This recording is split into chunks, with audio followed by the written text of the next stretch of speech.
اس کو اور آسان لفظوں میں آپ کو سمجھاؤں. اللہ سے رسول صلی اللہ علیہ وسلم فرماتے ہیں Allah has appointed one angel for my Rauda Sharif. کس کے لیے اللہ نے اپوائنٹ کیا؟ ڈائریکٹ حضور کا تذکرہ نہیں، حضور کے روضے انور کے لیے. For the blessed resting place of Nabi Kareem sallallahu alaihi wasallam, one angel has been appointed. And hadith says, even Nasiruddin Albani, who removed about 5,000 hadiths from the books of ahadith, he also says this hadith is sahih. اور اس ابن کثیر میں بھی ناصرالدین البانی نے حدیث کو ہٹایا, who died 20 years ago. تو 5,000 کے قریب حدیث کو کتاب سے ہٹانے والا البانی نے بھی اس حدیث کو صحیح کہا ہے جو میں بتانے جا رہا ہوں. ہمارے نبی فرماتے ہیں حدیث کا مفہوم, Allah has appointed one angel for my grave, and Allah has given him such powers that he is able to listen to the voice of creation. All the creations of Allah, صرف انسان نہیں, creation کا لفظ ہے. تو اللہ کی جتنی بھی کریشن ہے ڈائریکٹ حدیث سے مطلب نکالتے ہو, آؤ ہم بھی ڈائریکٹ بات کرتے ہیں. تو ڈائریکٹ حدیث سے اور آیت سے کہتے ہو حضور کو علم غیب نہیں, جبکہ دوسری حدیث سے غیب ثابت, دوسری آیت سے ثابت. اگر ڈائریکٹ ہی چاہیے تو آؤ حدیث میں ڈائریکٹ. ہمارے نبی فرماتے ہیں کہ تمام مخلوق کی آواز سننے کی طاقت اللہ نے اس فرشتے کو دی جو میری قبر کے لیے خدمت کو اللہ نے رکھا ہے. اور دوسری روایت, دنیا میں جتنے انسان ہیں سب کے نام کو وہ فرشتہ جانتا ہے, او کما قال علیہ الصلوۃ والسلام. اب اس فرشتے کا کام کیا ہے؟ ایک بار درود پڑھے, اللہم صلی علی سیدنا و مولانا محمد معدن الجود والکرم والہ وبارک. وہ ایک فرشتہ جو حضور کا ڈائریکٹ خادم نہیں, روضے انور کا خادم ہے. قیامت تک جو بھی درود پڑھے گا ان کے درود کو نام کے ساتھ اور باپ کے نام کے ساتھ حضور کی بارگاہ میں وہ فرشتہ پیش کرتا ہے.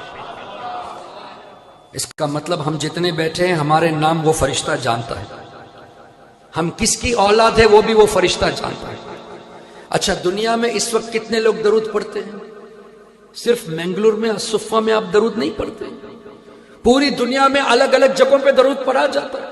So one khadim of Nabi Kareem sallallahu alayhi wasallam, let me repeat, one khadim of the Rauda Sharif of Nabi Kareem sallallahu alayhi wasallam has got such immense powers کہ جاپان میں ٹوکیو سے درود پڑھنے والے کا درود بھی ابھی سن لیا, منگلور میں پڑھنے والے کا بھی سن لیا, شانگھائی میں پڑھنے والے کا بھی سن لیا, ڈربن سے بھی سن لیا, نیو یارک سے بھی سن لیا, اور آن دا اسپاٹ مدینے شریف میں پہنچانے کی طاقت بھی رکھتا ہے.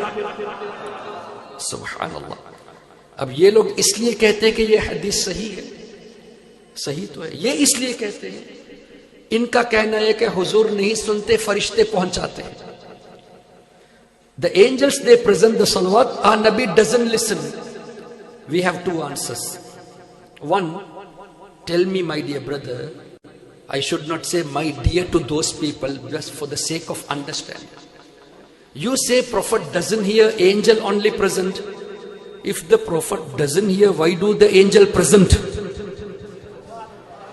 جب حضور سنتے ہی نہیں تو فرشتے پہنچاتے کسے ہیں, سناتے کسے ہیں؟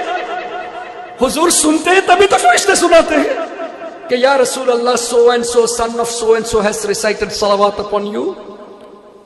اور دوسری بات, یہ ہمارے لیے عزت کی بات ہے, آنر ہے کہ نہ صرف ہمارا نام درود پاک کی برکت سے ہمارے باپ کا نام بھی حضور کے دربار میں کیا لیا جاتا ہے. So if you want this honor, اللہم صلی علی سیدنا و مولانا محمد معدن الجود والکرم وآلہ وبارک وسلم. اب مجھے بتائیے, حضور کے روضے انور کے خادم میں یہ طاقت, مخلوق کی آواز بھی سن سکے, مخلوق میں انسانوں کے نام بھی جانتا ہے, باپ کے نام بھی جانتا ہے, اور دنیا کے کسی بھی خطے میں ایک دن نہیں قیامت تک جو بھی پڑھے گا سب کا درود پہنچاتا بھی ہے. خادم حاضر و ناظر ہوا کہ نہیں؟ خادم کی طاقت کو مانتے ہو, مخدوم کی طاقت کو نہیں مانتے. ارے جن کے روزے انور کے لیے خادم کو یہ طاقت اللہ نے دیا تو ماسٹر کو کتنی طاقت اللہ نے دی ہوگی.